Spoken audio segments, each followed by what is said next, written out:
Hey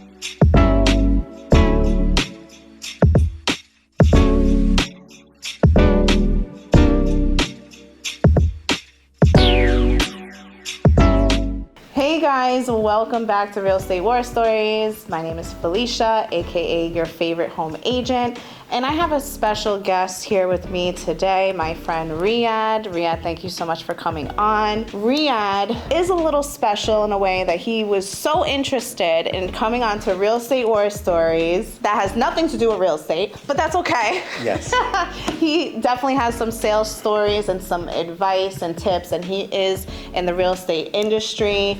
You'll probably see him at networking events if you're out and about. So he is a great guy to connect with, and I can't wait to hear his story. So if you want to go ahead, introduce yourself. What do you do? Where do you service? Thank you so much. Thanks for having me on. Well, I've been in sales for about 20 years, and I'm in the insurance and financial industry. I'm considered a personal financial representative. That's my official title. Been in business, like I said, for 15, 20 years. We work with about 3,000 clients in New York, and I have a lot of stories. Some are survival stories and some are war stories.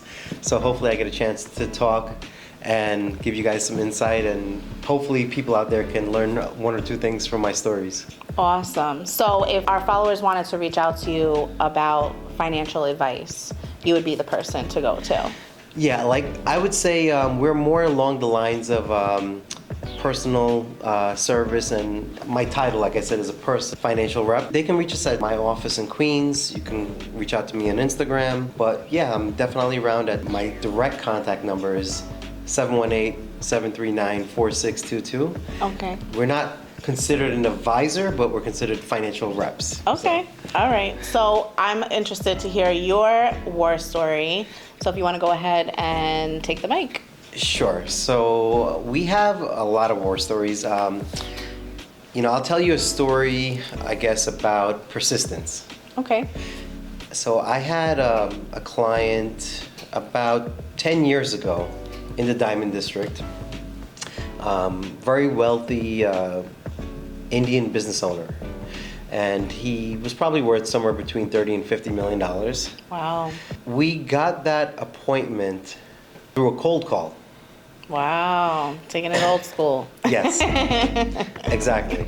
So we got in the door, and as soon as you walk in this guy's office, there's literally magazine covers throughout his office of celebrities and politicians wearing his jewelry. Wow. So you'll see like Hillary Clinton wearing and different people wearing different jewelry pieces.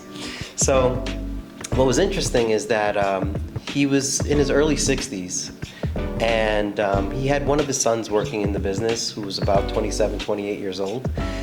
And we had about 5 meetings, and we talked to him about his estate planning. We spoke a little bit about retirement.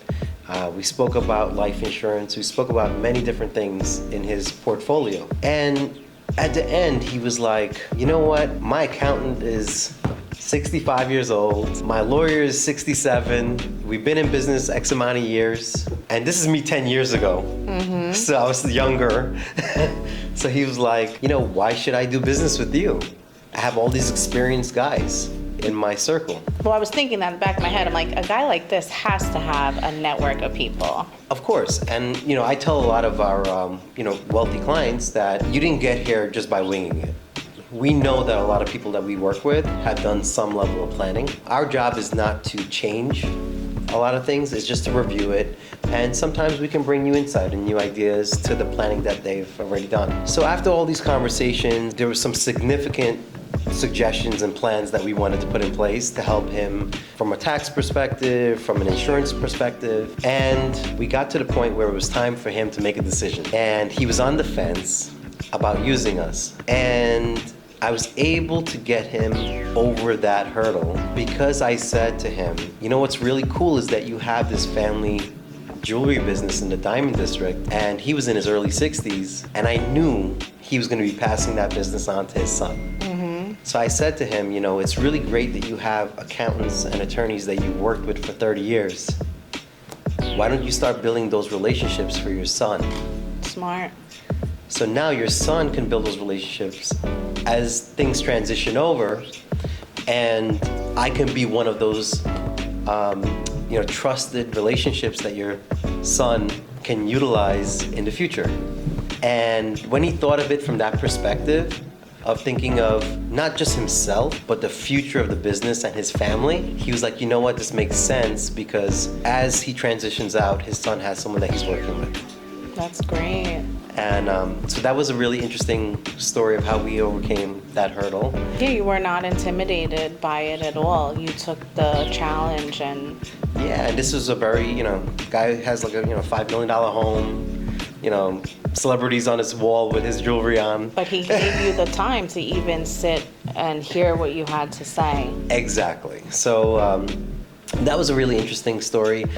And, I told Felicia that we have tons of stories. I mean, I can give you just a fast one.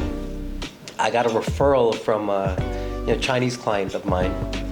And the referral was to a mathematician and a chemist. I literally spent 8 to 10 hours reviewing numbers and tax strategies and accounting documents, and just reviewing all this stuff with them, just to word for word, just to help them understand and get them on board as a client. So, sometimes you have to do what it takes to help the client. And the key word is help the client. Mm-hmm. So you always want to be helping the client as much as possible.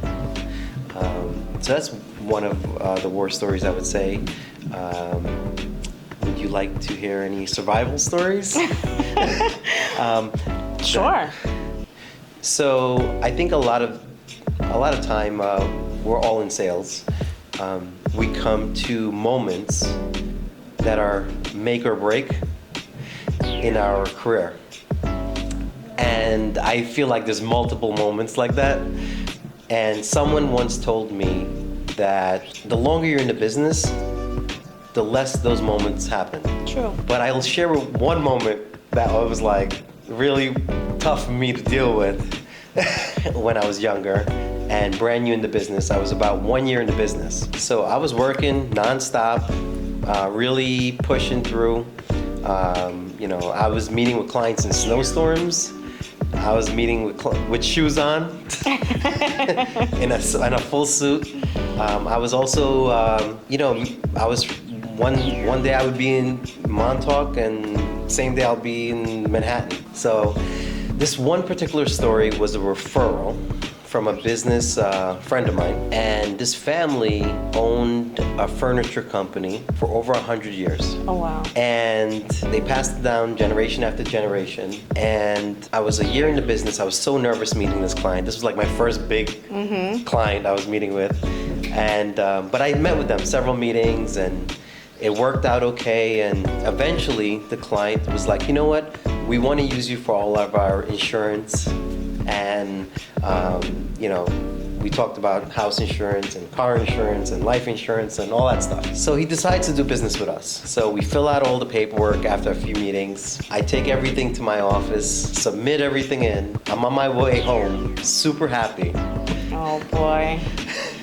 5 blocks from my house, my car breaks down, and it was a whole big ordeal. I had to get a tow truck, everything. So they take the car away.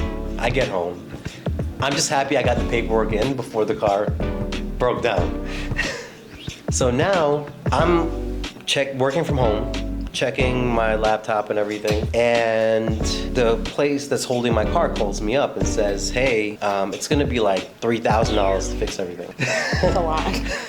Yeah, and this is probably 14 years ago. So 3,000 back then. So they're like, listen, it's gonna be like $3,000 to fix everything. So I'm like, okay, I don't have this $3,000 at the time. And, but I said, all right, go ahead, fix it. Well, I knew I was working with clients, and hopefully something would click. Oh my God, it's risky. So this is a survival story, a survival war story. So now they go and they fix the car. I'm working with these clients online. I'm not even going to the office. I'm just doing everything from my laptop. They call me up about 2 weeks later.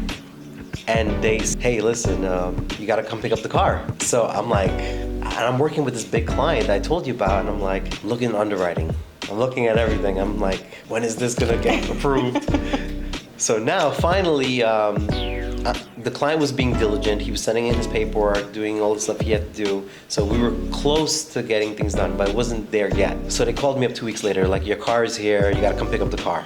It's $3,000. And I'm like, oh man, caught me at the wrong time. I'm actually leaving for vacation. So I'm like, just charge you storage for the car. So I'm like, I'm going on vacation. Is there any way you guys could hold my car for another 2 weeks? Oh my God, what'd they say? So they're like, yeah, no, don't worry about it. You have fun on your vacation. Meanwhile, I'm in my place on my laptop, like checking underwriting every day. So then basically I bought myself 2 more weeks to get things done. So I'm hustling, right? Finally, that big client I was working on, everything got approved, and I think that was back in 2009. And that commission check was like maybe 20 grand. Nice. About 20,000, I would say. And as soon as I saw it approved, I knew they were gonna hit my direct deposit like on Friday. And I called the car place up and I was like, hey, listen, I'm back in town. Yeah, you are. I was like, can I come and pick up the car on Friday? So I took like a cab or something to the place and picked up the car and just used my bank card to pay for it because the money had hit my account. Mm-hmm. And literally drove straight to my office, got every piece of paperwork I needed to finalize everything, went back to visit the client and thanked them and like got referrals, and we had a great relationship. So the client was happy? Yeah, client was happy. We did a great job for him. He's actually still a client. Great. 14 years later. We kind of like built a good relationship over the years, and I was able to get my car back and work and stay afloat and keep building, right? Does your client know that story? No, he does not. He might know now. Let's see. He does. But the real challenge is when you're down and you're on your own, mm-hmm. and you have to face yourself and ask yourself, like, am I doing everything I was supposed to be doing? Like, how do I get better? How do I improve? And for me, personally, and this is just my thing, I always told myself, if I can improve myself 10% every year, and I look back on myself 10 years later, I'll be doing twice as good as I used to be. Mm-hmm. And that's a simple rule I've been following my whole life. Just improve yourself 10% every year. Whether it's in business or education or learning new skill sets. And once I got into that rhythm, like I just kept growing and growing and growing to the point that I'm at now. And that's great. And I think that one of the main themes that I heard was make or break moments. Yep. In real estate. But you obviously can also relate just in sales in general, just having your own business in general. There's a lot of those moments. And although you mentioned earlier that as time goes on and you get better, that you have less of them, I believe that you just get better at knowing how to handle it. Not necessarily they go away completely, yep. But now you're better prepared to handle it. Yep. You're like, oh, I went through that 5 years ago. I'll figure this part out. That happened last year. Exactly. Yeah, you do get better at handling exactly. it. And Dimitri was just on before, and we were having a conversation about commission and when you first start into a business and how it's very hard financially, especially if you're not in a good place, but that is, if you always keep the client in mind and know that it's not about what we need and it's about what they need, as long as you keep that at the forefront, it's going to show. The clients are going to be happy. They're going to be repeat clients. So although we need it a lot of the times, as long as you do that, it's going to show. Exactly. And one thing I would always suggest, like when you're in sales, you want to always improve your skill set, but you also want to improve your referral process, because I think a lot of the times in sales we kind of, all right, we worked with this client, let me try to hunt for someone else.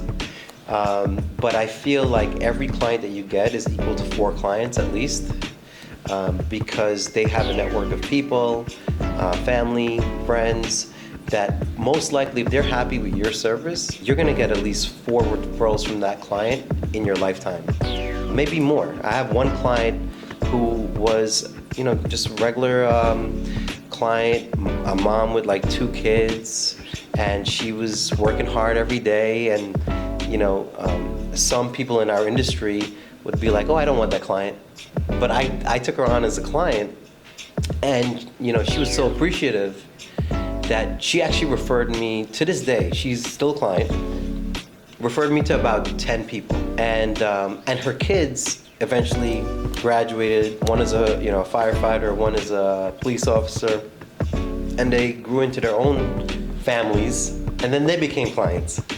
So if you're in the business for the long haul, I would suggest refining your skill set, refining your referral process, and treating everyone fairly, and just doing your best for them.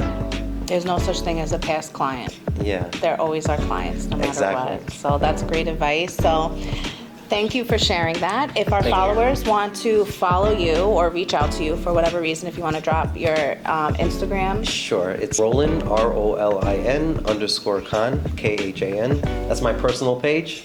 But I'm always around. If anyone needs me, they can always reach out. Awesome. And if you Google me, you can probably find my office, Riyadh Khan Agency, and we're located in South Richmond Hill, Queens. Awesome. So I appreciate you wanting to come on and share on Real Estate War Stories. I loved your sales stories. I think that a lot of people will be able to implement what you said into their real estate business. So I appreciate you sharing that. Thank you so much for coming on. Guys, thank you so much for listening. Don't forget to like and subscribe. I will see you guys on the next one.